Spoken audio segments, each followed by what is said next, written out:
Merrill Memo with Matthew Dickerson from Dubbo Regional Council.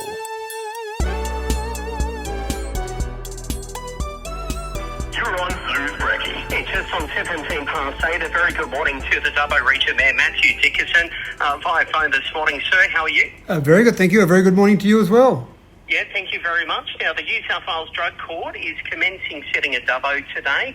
I've just spoken with the member for Dubbo, Dougal Saunders, and we talked about it being a bit of a game changer, including for those people participating, about up to 80 eligible adult offenders, if I can get it out, will be able to undertake the program there through the New South Wales Drug Court at Dubbo at any one time. Do you have any thoughts on the matter? Oh, look, it's one of those things, Brett, that's very good for Dubbo from a council perspective. One thing that I'm always conscious of is council's got a lot to do in its day-to-day operations. Focusing on what we can take care of and actually control is the most important thing. So as far as the drug court and the drug rehab, very important for Dubbo. I'd like to see the rehab facility up as soon as possible, as many people would, because the drug court and the drug rehab seem to go hand in hand. So congratulations to the New South Wales government for getting that operating. But really, from a council perspective, it's just good news generally for Dubbo. And I suppose I don't want to get too involved in it because it's not our area to control. We have no control over what happens in the legal system or the court system. It is a fair enough comment too from you, because obviously there's a bit of a code of conduct that you have to follow as a councillor as well. Oh, that's exactly right. You can't be getting there and making promises to people and things that can't involve you. If I make some wild promise that I'm going to pick up your bins every day of the week, then that is something that we can actually control, because we do go and pick up the bins. But when I start to make promises about drug courts or drug rehab or the policing or anything along those lines that I don't control, that council doesn't control, then really the best we can do is ask politely for other levels of government. It goes the same for the health system, goes the same for taxation. Believe it or not, I've actually had a lot of people who have asked me things like, can I fix the interest rates? They're getting a bit high now. Or can I fix taxation? And I don't know that a lot of people fully understand the three levels of government and the operations and the powers that each level has. It's separate and not always crossing over. Sometimes there's a bit of crossover, but not always a crossover. I guess that's up to you and I to sort of educate them a little bit, because maybe I'm a bit confused at times. Well, it does get confusing. One of the things that always makes me chuckle is we typically have Year 4 students study local government. So they come in as a group and I meet with them and we sit down and talk about a range of things, and I ask them about who's funding various things. And I throw in a curly one because I talk to them about roads, who funds roads. And so sometimes I'll say local government or state or federal, and I tell them they're all correct. And that's one that's very confusing, depending on the road, depending on the funding process, whether it's a bridge or a timber bridge replacement. There are so many different levels of funding that really roads are something that all three levels contribute at different components. Now, you did mention bins there, and I thank you so much for Council for giving us the free green waste drop-off. Now, that concluded yesterday at the Wailandra Recycling and drop-off point. That's right. So that was in relation to the storm we had Thursday a week ago, and obviously we wanted to do something. We loved the idea of going around and doing an additional green waste pickup, curbside pickup, but we just didn't have the contractors available to do that unless we're going to pay a ridiculous amount of money. And we didn't have our own staff available because they're all busy out repairing local roads now that we've got a bit of clear weather. So we couldn't do that. The best we could do, we thought, was to open up the tip, which we did, as you said, until yesterday. So people could drop off their trailers, drop off their green waste that was damaged in the storm. And we got a lot of rubbish through there, a lot of that green waste through. The last report I heard, which would have been before yesterday, was over 100 tonnes of green waste that had gone through. So people obviously took advantage of that. The only other additional thing we did do was we monitored where that green waste was coming from, and we found that about 70% was coming from the Eastridge area. And we also talked to the SES and got an idea of where all their phone calls were coming from. So that Eastridge area was really the main area that was damaged by that storm. So we did that additional green bin pickup on Saturday. So hopefully people got some more rubbish out in that green bin and got that picked up around that Eastridge area. So as of today, if we take any green waste out, we'll be charged for that now? Back to the normal rates that you'll be charged, yeah. So we thought that week or just over a week was a fair enough time frame for people to get that immediate rubbish out there. No, perfect. Look, Dubbo set to share in more than $250 million worth of infrastructure funding to support the delivery of thousands of new homes across New South Wales, including 6,000 new homes here in Dubbo. And through the New South Wales Government's Accelerated Infrastructure Fund, Dubbo Regional Council has secured $9.23 million. This is exciting news here to start construction of the River Street West Collector Road. Yeah, so this is all that northwest area. So if you thought about the river and you thought about the area just if you turn up Thompson Street, for example, very roughly that area in there, and Bungalgumbi Road, either side of Bungalgumbi Road. So it's a huge area there. As you correctly said, approximately 6,000 blocks of land. Now, we had our strategic planning already there. There's council land that's owned. There's also some private land that's owned past the council land. And our strategic plan was always to develop that over time. But obviously we're finding that people want to move to regional cities, and Dubbo is a very popular city for people to move to, whether it be from Sydney areas, for example, from other states or even from other parts of the world. So we needed to accelerate this infrastructure. Council just doesn't have the money to go and do that development in a large scale. So typically what we will do, as other developers would do, is develop small parcels, sell that off, develop the next parcel, sell that off, and continue to do that. We love the idea of actually developing that land larger and faster, but again, we don't have that money. We put in a grant under that Accelerated Infrastructure Fund, and we got $9.23 million. So what that means now, Brett, is that we can start put the pipes in the ground, the sewage pipes, the water pipes, the telecommunications, the electricity infrastructure, the road infrastructure, all that infrastructure in there to go past the small area that we might have developed. And not only is that good for council land, but that'll eventually link up to other developers who would have had to wait until we developed a large part of that land before we could actually get them to connect into those areas. So it's exciting for those developers, exciting for council. If I had to estimate a time, I know you haven't asked this, but I know it was the next question you're about to ask, when will we see the first house go up over there?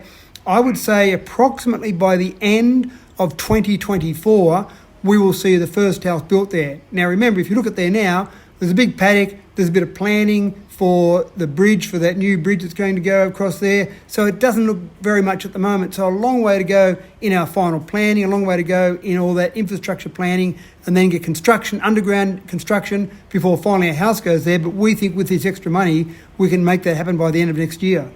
Now, the project is leveraging the New South Wales Government's $220 million for the new Dubbo Bridge project. Why is it called a collector road, though?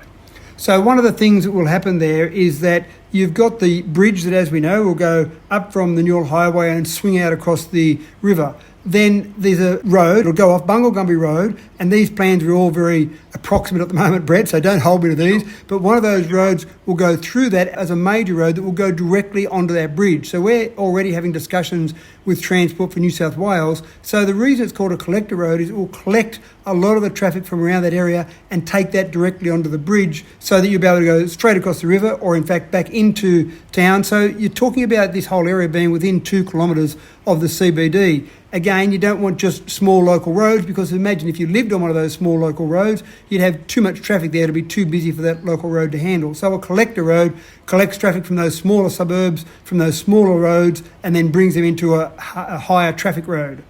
I appreciate you answering that, because I was a little bit confused myself there this morning. Now, also out to Wellington at Pioneer Park, there's a restoration project underway. And it does look pretty bad. I was down there just recently to have a look around that whole area, and there used to be a road that went around Pioneer Park, but with the high flows of water we've had lately, it's eroded a huge amount of that road there, and essentially you're down to, well, almost below some of the roots in those trees. Some of those trees look a little bit unstable.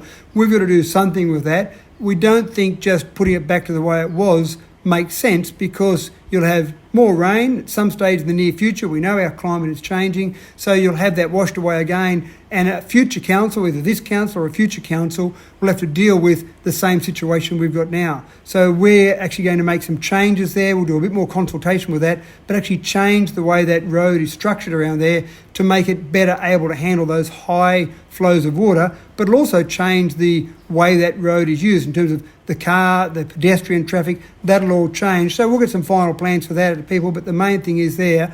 It's not been forgotten about. Some people have been asking about that down there. We're not forgetting about it. It's not as if we're leaving it and saying, well, it's all too hard. We want to do it so that it's more resilient in the future. Is council funding that project? We'll get some funding from the Australian government, hopefully. We'll also get some New South Wales government grants for that. Council will fund part of it.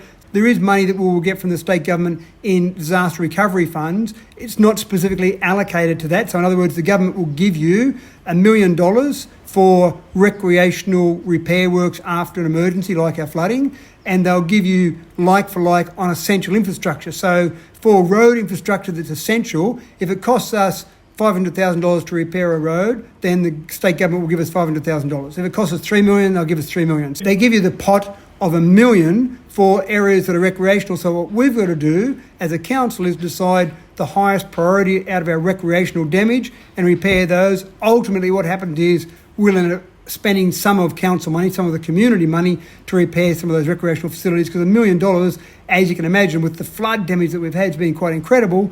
The flood damage, it just won't have enough money in there to repair all of our recreational facilities that have been damaged. Not too long until the New South Wales Touch Junior State Cup, and you guys have been quite busy at council ahead of this. Very exciting here, and this is a great opportunity for not only Dubbo community to see a huge amount of touch football, a huge amount of talent that'll be on the ground there. This is the Junior State Cup Northern Conference, so that's very exciting. A good injection into our economy. We conservatively estimate $4 million will be injected into our economy, because we think there'll be about 7,000 people who will be in Dubbo over the 3 days, minimum 3 days of that tournament, because many people come early or stay late. Once they've travelled to Dubbo, they take advantage of that. They've all got kids, because obviously it's a junior event, so they might take advantage of being here, go to the zoo, go to the Parkes Telescope, go to the Wellington Caves, just stay in the region for a period of time. But it's also an opportunity to show off how good we can run a tournament like this, so that in future years, when the bids go in again, they'll remember what great experience they had at Dubbo. And Mr. Mayor, council staff have created and prepared 30 playing fields. How does one do that so quickly? Well, the great part is that we've got 30 playing fields in various formats there. They're used for cricket, or they're used for soccer, or they're used for a variety of sports. In something like this, the idea is that we've already got the playing surface there. It's a matter of remarking those and getting it set up for a different sport. So our staff have been obviously working long and hard to make that happen, but they didn't have to go and create the fields in the first place. All the grass was there, and they're all kept in very good condition. And I know when we talk to cricket organisers or soccer organisers or touch footy organisers, they love all the green space we've got there, particularly down in that beautiful river corridor, and they love the fact that we've got that ability to have all the games near each other. Keep an eye out as a local resident for the traffic changes there. A lot of that will be blocked off around that Lady Cutler precinct, because the idea is that the kids and the organisers and the officials can just walk amongst that area knowing they haven't got cars driving around that area. So just keep an eye out for those traffic changes. But the tournament organisers love that. They've just got this big area. They can just run the tournament and feel safe. The kids are going to be able to go from field to field and play their games in safety.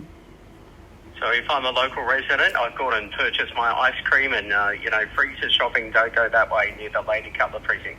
I'd recommend you park maybe down in the CBD somewhere, maybe along Macquarie Street somewhere, and go for a walk down and have a look at it down there. But we've got some parking on the southern side of Tamworth Street, but that's really designed for competitors and officials, that type of thing. So if you're a local, try and do the best you can and park somewhere nearby and just walk down and have a look.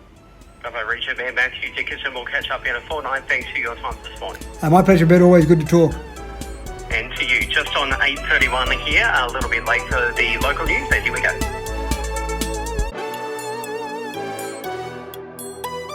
Mayoral Memo with Matthew Dickinson from Dubbo Regional Council.